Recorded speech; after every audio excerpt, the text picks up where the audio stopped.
Are you fed up with your terrible French accent, doubting yourself, or feeling ashamed when trying to speak French?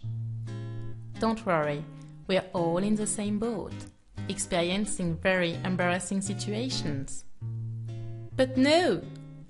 You see, one of the biggest myths when it comes to French pronunciation is that it is impossible to speak French like French people do. Well, that's simply not true. There are French sounds that simply do not exist in English, such as the French R, the nasal vowels, or the French E, or the French U. Okay, there are a few. But if you're a native English speaker, you can learn how to pronounce these new sounds. Of course, it's easier with children. Until the age of 7, children's brains are not solid yet, so they can hear absolutely all sounds. Unfortunately, it's a bit different with adults. The main problem is that they became deaf to new sounds. In other words, how can adults reproduce French sounds if they're deaf to these sounds? Well, it seems that the three-step system for mastering Parisian accent found an effective solution. Step 1.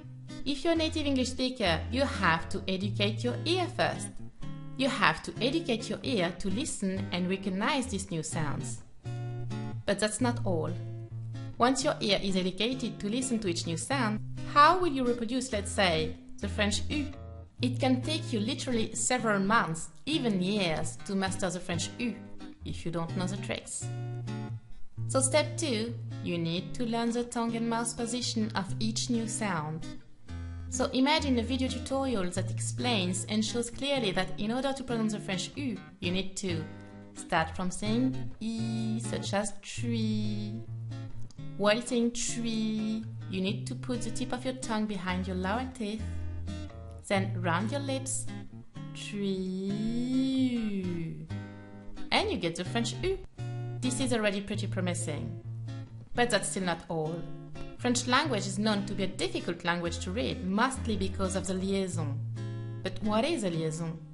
A liaison is a phenomenon whereby a normally silent consonant at the end of a word is pronounced at the beginning of the word that follows it, because it starts with a vowel or a mute H. So step 3, you need to learn how the liaison works and making the difference between the hissing sound and the buzzing sound according to the written language. The three-step system for mastering Parisian accent is just about that, with practical exercises to become a confident speaker in just a few weeks. So don't struggle any longer with French pronunciation, don't try to reinvent the wheel, and start speaking French with a beautiful Parisian accent today. Click the link below and get started now.